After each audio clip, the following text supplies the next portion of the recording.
All right. Did a wiretap actually get searched for? Did they bring the FBI in to look at it? We are going to talk with Michael Katz of the Northeast Mississippi Tupelo Daily Journal. This is the Locked On Ole Miss podcast.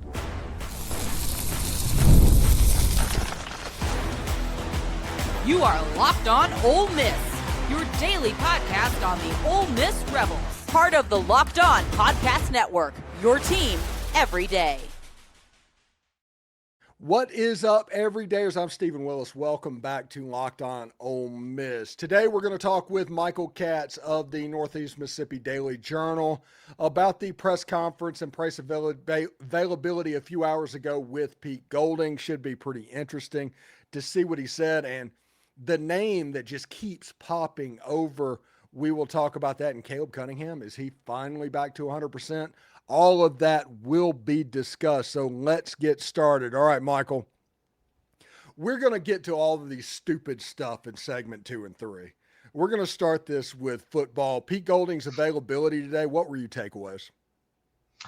Well, there were a few things. One, obviously, the conversation of right tackle came up because that's one of the things that we have asked a lot about as one of the real, toss-ups or questions that we have about the depth chart. Well, he did acknowledge that there's, still time for this thing to be. It's still a competition. It sounds like Tommy Kinsler has really stepped up there. I hate to be like the if the season started tomorrow guy because it doesn't. But he had a lot of glowing things to say about Tommy Kinsler today. Outside of that, it sounds like there have been some injuries in some position groups, offensive line, defensive cornerbacks, I think is what he mentioned. Nothing that's going to be like serious, nothing like season ending or anything like that. But we heard from Edwin Joseph last week that he had been playing some corner, which led us to be like, oh, it's like, what's the reasoning for that? And part of it is, the body's in the room. But part of it too is Pete really values versatility and having guys not only be able to play a bunch of different spots, but just to know what everybody's responsibility is at different parts of the defense. So I think those are probably my biggest takeaways, other than the two elephants in the room that we will get to. Yes, absolutely. One thing that was interesting that I thought got mentioned was Caleb Cunningham, according to Pete, was back to 100% and was kind of being what they thought he would be. He's going to be competing for like the number 4 receiver. I think 1, 2, and 3 is done, but I think the receiver that plays a little bit, Cunningham's in competition for that.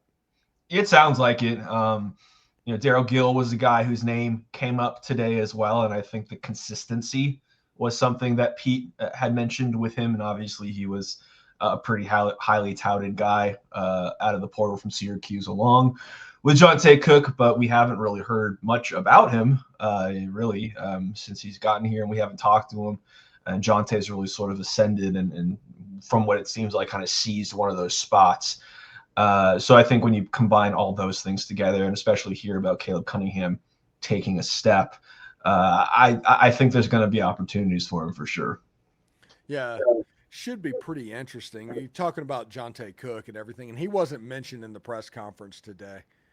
But they were talking about the offense running a lot of 12 personnel, which means Caleb Odom is going to be on the field with Luke Haas. Luke Haas is going to be the traditional tight end. That makes me wonder if Deuce Alexander and Jonte Cook, I think 2 receivers might be more important than 3 was a year ago, because if they're running 12 personnel, it's going to be those 2 guys. Yeah, I think an important thing that Pete noted is you can't really talk about the wide receiver room without also kind of throwing in the tight ends because of how the personnel works and how they view all the different pieces that they have. The importance of having 3 traditional receivers might not be as high because the way they value that tight end room, it sounds like they are pretty high on everybody in that room. So, but yeah, no, that was interesting that Pete went out of his way to say, hey, you can't really talk about the receivers without also throwing the tight ends into that conversation because they're kind of hard to separate. All right. So on the football side, what is something else that I'm not thinking about that just kind of caught your eye? I think one of the biggest, at least like questions for me, uh, has not been something that they seem concerned about. And obviously, I know coaches say what coaches say, and players say what players say. But I was sort of wondering like who's gonna step up as like the pass rusher, right? After you lose Prince Will and his 9 sacks and all that kind of stuff. And but a group effort has been the term that's been brought up, sort of this collective rush, whether it's getting pressure from 3, whatever it is. In a perfect world, Pete says like he doesn't want to have to blitz. Like he would love it if he's just able to get pressure with whatever the normal alignment is for what they're doing. But I think some of those guys that they brought in, Maldonado from Nevada, Purchase, and then of course returning guys like Cam Franklin and Santarin, depending on how they use him, they sound pretty confident in that front, the defensive line front, and their ability to put pressure on quarterbacks. I think other than the tackles coming into this, really from when the season ended, pass rush was the thing that I was really sort of wondering how they were going to account for losing a guy who was almost a double-digit sack guy last year. But I think that the depth on their defensive line is really, really impressive, and I think that they are going to count on a lot of guys to get that done. Yeah, and we are, about 2 weeks away, a little bit under 2 weeks.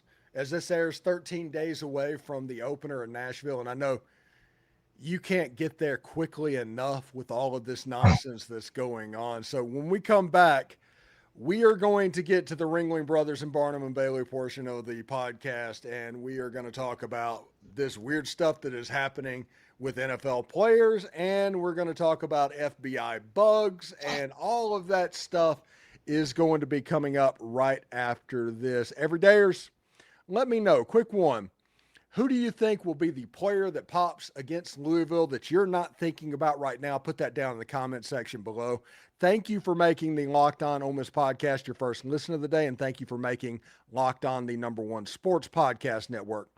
Listen, this player went to LSU. Another player going to LSU. Both went to the NFL, and it wasn't that long ago that when you signed that NFL contract, your eligibility was done. We will have that conversation right after this. Running a business should not feel like you're trying to connect a bunch of systems that were never designed to work together in the first place. One app for accounting, another for inventory, another for sales, and somehow none of them talk to one another. That's where Odoo comes in. Odoo is an all-in-one business management software that brings every part of your business together in one powerful platform, from sales to accounting to inventory and marketing. Everything works in one place like it should. Odoo is the one platform to manage, grow, and scale your business. The best organizations know that success just isn't about talent. It's about everyone working towards the same goal, and that's true in sports just like it is in business. Now, one thing that really stands out, and stop me if you've heard this before, is how Ole Miss got everybody pulling in the same direction with the Keith Carter hire. It wasn't just a great player or coach. It was a coordinated effort across the entire organization that made it successful. Great organizations win because operations matter, and that's why you should get Odoo. So try for free at odoo.com/lockedon. That is odoo.com/lockedon. And let me tell you about Poncho. If you're like me, you basically live in game day gear during the football season. You're going to want to check out, by the way, Poncho's new game day collection if you do that. It's one of those things where it's a performance shirt, but it doesn't look like a performance shirt. It just looks clean, sharp, and like something you absolutely actually want to wear all day.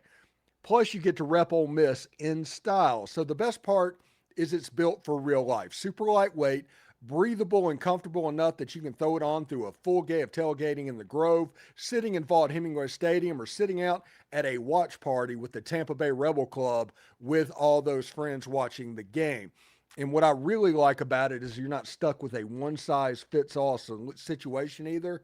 You can dial it in with the fit, either regular, slim, or tall, plus short or long sleeves. And grab your team shirt between now and September 7th, the day after the Louisville game, and you're covered by Poncho's Natty Back Guarantee. If your team wins the college football national championship, Poncho will give you a full refund on your purchase, and you get to keep the shirt. So if another fan asks you what's going on, this is what you tell them. It's like having a shirt that's comfortable enough for the outdoors, but stylish enough for anywhere. And if you're like me, you wear it enough, it becomes part of your regular routine, and you keep coming back and back and back. So go to ponchooutdoors.com/lockedon and enter your email to get $10 off and free shipping on your first order. That's PONCHO outdoors.com/lockedon. Head there, drop in your email, and get $10 off and free shipping. And once you try one, you'll get why I have a closet full of them. All right, do us a favor, like, subscribe, and comment on this video. Subscribe to the podcast on whichever audio podcast you're listening to, and give it a 5-star review. It costs nothing but keeps all of this free. And get your daily Ole Miss fix completely ad-free by joining the Everydayer Club today. Start your 7-day free trial right now and get closer to your team without all of the interruptions. Click the link down in the show notes or go to the lockedonolemmiss.supercast.com to claim your free trial. Also, OleMissHub.com. Go there. It's available. It's fully operational now. And the Locked On Ole Miss Hit channel on YouTube. Check that out as well. There's plenty of stuff that you can go for as well. So, Michael, I guess let's start with the NFL crap.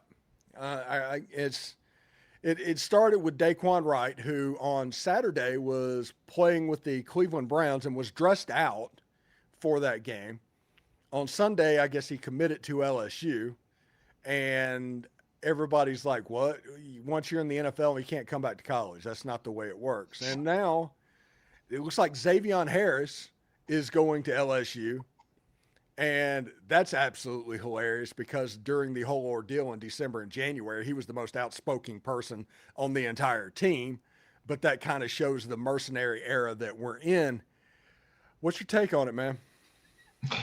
I will say that the first two questions to Pete today, being about NFL players coming back to college and then about FBI wiretaps, was not on my bingo list when fall camp started, but here we are. Yeah, I mean, it's unprecedented times. I mean, this is a pretty insane situation that's going on, and I think that I don't think my opinions on it really matter because they're not going to get anything done. But I think that for Pete, I think that you deal with what you're dealt and what your team is, not with what you want it. I think that Pete's done a really good job of saying, hey, we put this specific team together in the off season. We really like what we have. We like the chemistry. We like the athleticism of the pieces. We like how everything fits.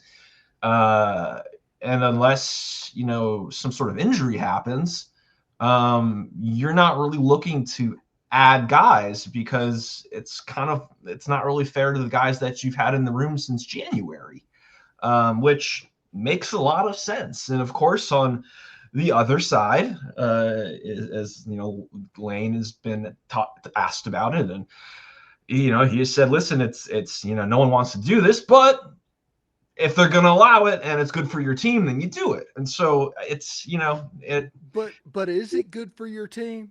If you think that these players are going to make your team better, then I could see it.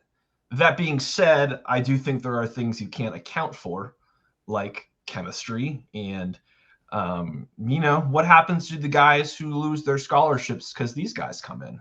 There is a roster crunch. There are numbers that have to be dealt with here. And that's part of it too, is who who do you say no to? That's not really fair to these people who have been here since January, working, their tails off. So it's just a mess. Again, like I don't believe Dae'Quan had actually played in any preseason games. He was suited up for the last one, but he had an injury. I'm not sure what that was, or if that was just the coach talk for, well, we don't want to deal with this. But yeah, I mean, listen, I mean, I can't imagine, say 3 years ago, someone trying to make an NFL roster as an undrafted free agent, and then, the week of the last preseason game, basically saying, yeah, you know what, I'm going to go back to college. I mean, it's unfathomable. That's kind of just where we are. There's a lot of that going around. I don't think any of these guys are going to play, by the way. I think this is going to be a big show, but I don't think any of them are going to play. And this is how I think that the NCAA is going to get them. Tennessee has a player that is suspended for 2 games for $400 for pre-draft stuff that he paid back, 1 flight. These guys that actually were in camp, represented by Drew Rosenhaus, are we really thinking that no money changed hands? I think Dae'Quan got a $20,000 signing bonus as part of this. And all of that money has to be paid back, and it has to be accounted for. And if you look at if you scale up from $429 equals 2 games, $20,000 means he's not playing this year. I also think too, it's just specifically interesting with these players, particularly looking at how Dae'Quan fits at LSU. They have maybe the best tight end in the country already, or one of them in Trey'Dez Green. He is an absolute freak. He's probably going to be a first-round pick. That doesn't mean that Dae'Quan can't find a way in there. He's obviously a very good player, and they've done 2 tight end things before. But they've been putting together this offense with the idea of here's how it is going to look, and then you suddenly add in a piece listen, I don't think he's coming back to not play. Like, I don't think he. Well, in his mind. Yeah, no, that's yeah. He probably thinks that he's going to have 600 yards again, and. Yeah. If you're looking at it, I don't know if that's reasonable given the fact that we are less than 2 weeks out from games starting and you're not even on campus yet. Yeah. And then they just committed recently, Zxavian Harris. Yep. Which the rumors about Xavion is he got cut 3 days into New Orleans training camp. And the rumor is because he showed up 50 pounds overweight. And if he is that, he's not going to contribute in the early part of the season. So the funny thing to me, and I can't figure out now, and I think maybe one thing is in order because they're not going to contribute because they have to get used to everything until November at the earliest because they have to fit in, and stuff has been going on for 9 months with these guys that mentally they're ahead of Dae'Quan and Xavion and all those guys. But if you remember 2022, that was the first time the Lane Kiffin chaos hit Ole Miss. Ole Miss was 8-1, something like that, and went on to lose 4 straight games and look absolutely miserable doing it. And after that, it was like Ole Miss as a football team was inoculated against the Lane Kiffin chaos at that point. Is Lane doing this on purpose to inoculate that team early? I don't know. That would be pretty forward thinking. That would that's some 4D chess now. Yeah, I mean that is some big brain stuff. If that is the situation, I think that I wouldn't be surprised if in his head, and it's of course dangerous to get in there, it's dangerous to get in anybody's head. But in his head, if I can add pieces that I think will make my team better, then you do it. That's just it's a simple. My team is better with these guys on the team from his perspective, probably. Well, that means that roster is not very good.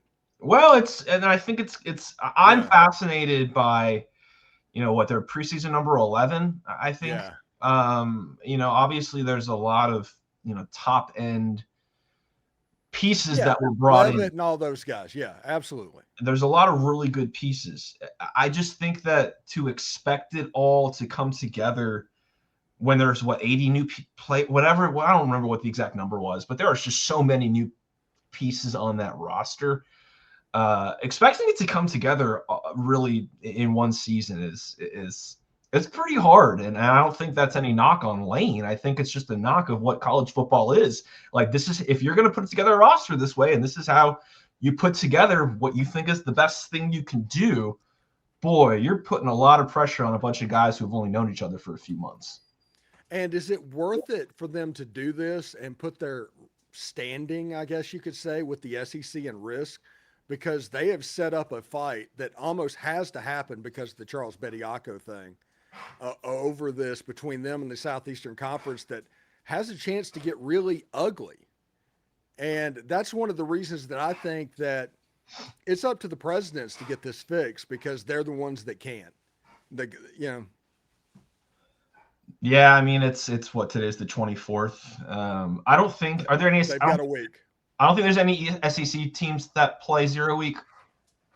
No. The first one's Missouri, and it's the Thursday of week 1. Okay, yeah. So, I mean, there's a little bit of time, but boy, we are getting very, very close to this being a real thing where Dae'Quan Wright dresses against Clemson. Like, that's insane. It's almost like they did this on purpose.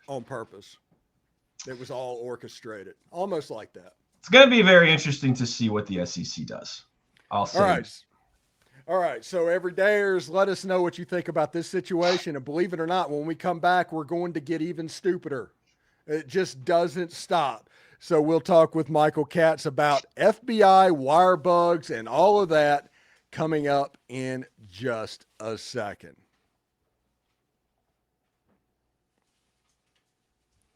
Locked on Ole Miss is brought to you by FanDuel. Baseball fans, if you think you know who's hitting a homer today, Dylan Dangler, FanDuel is giving you a free chance to call your shot with Daily Dingers. Spencer Torkelson. Easy to play. Just make your free pick for who you think will hit a home run in their game. And if you're right, you'll receive a profit boost to use on your next bet for a chance at extra winnings. Best of all, you can make a free pick every day throughout the MLB season. Daily Dingers is another fun way to stay engaged with every day's games, whether you're following your favorite team or keep an eye on a matchup across the league. Every game actually has someone capable of going deep. So now you get a chance to make your prediction before the first pitch. So are you ready to play your game today? Join the action at FanDuel.com. That's FanDuel.com to play Daily Dingers and make your free pick on who's hitting a homer. Play ball and swing for the fences on FanDuel, an official partner of MLB. All right, Michael. So the other thing was, if you would have told me 6 months ago that thing, I was like, well, that's the stupidest thing I'm going to hear all year. And I was like, no, wait, there's more. And Walker Jones was on a podcast last week, something like Assorted Crackers or something. Yep, Assorted Crackers. Yes, and doing that. And he started telling a story about the transition, which I'm sure that Walker has been asked about that 8 gazillion times over the last month. So he was talking about it, and he's mentioned it.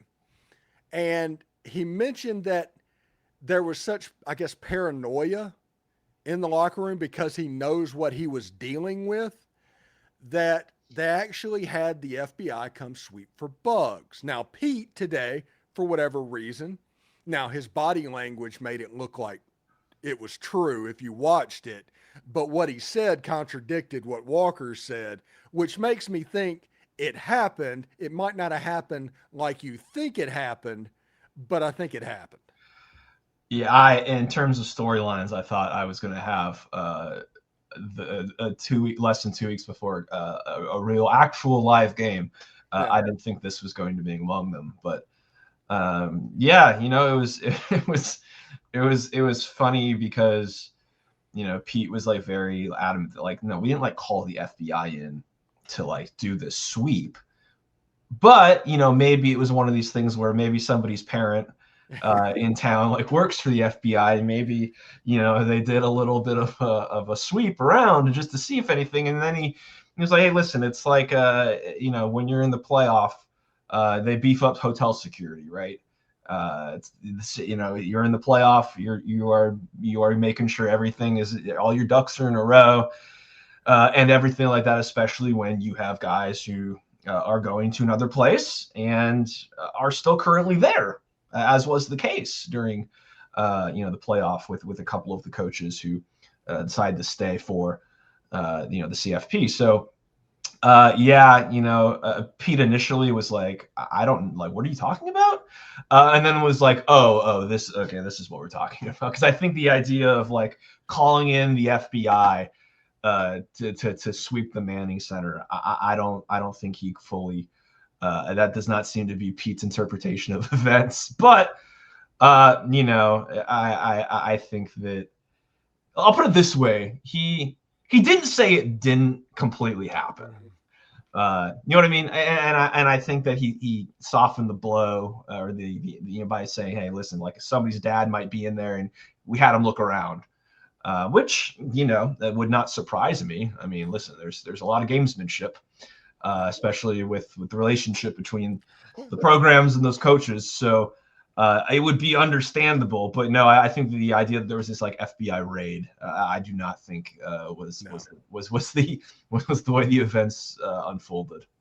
I think they did have somebody check it, but I want to know whose dad. Yeah, seriously. I gotta do some research on whose dad is part of the bureau. So, what do you got going on with the Daily Journal, man? Well, despite everything happening, there is football that is allegedly about to start.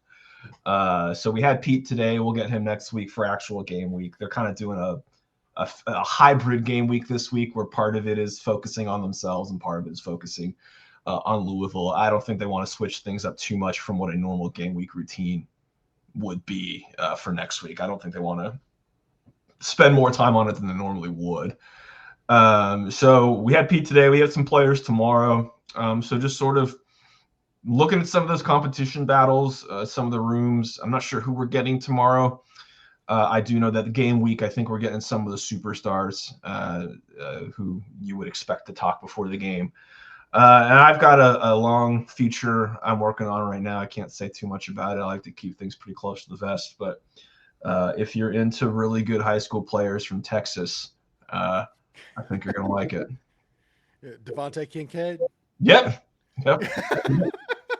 Nailed it. All right. Thank you very much for stopping by, and we'll talk to you next week, man. Sounds good. All right. Here's the deal, every day, or subscribe and hit the bell right now. We're like 12 days away from Nashville. We're going to cover every word that comes out of that Manning Center. Before then, as always, tell me in the comments what you're seeing, because you're usually ahead of the national media on this type of stuff. Everydayers aren't the smartest audience in all of ball for no reason. And today we talked about just stupidity, outright stupidity, and stuff that you never thought would be an issue. Professional players playing college, cats and dogs living together, all of that stuff. And for those of you on video, we're going to send you on over to the first ever 24/7 National Locked On Podcast Network YouTube channel. And audio, make sure you make your second listen Locked On College Basketball. Subscribe, hit the bell, drop a comment, and of course, we will see you tomorrow, everydayers. Hotty toddy.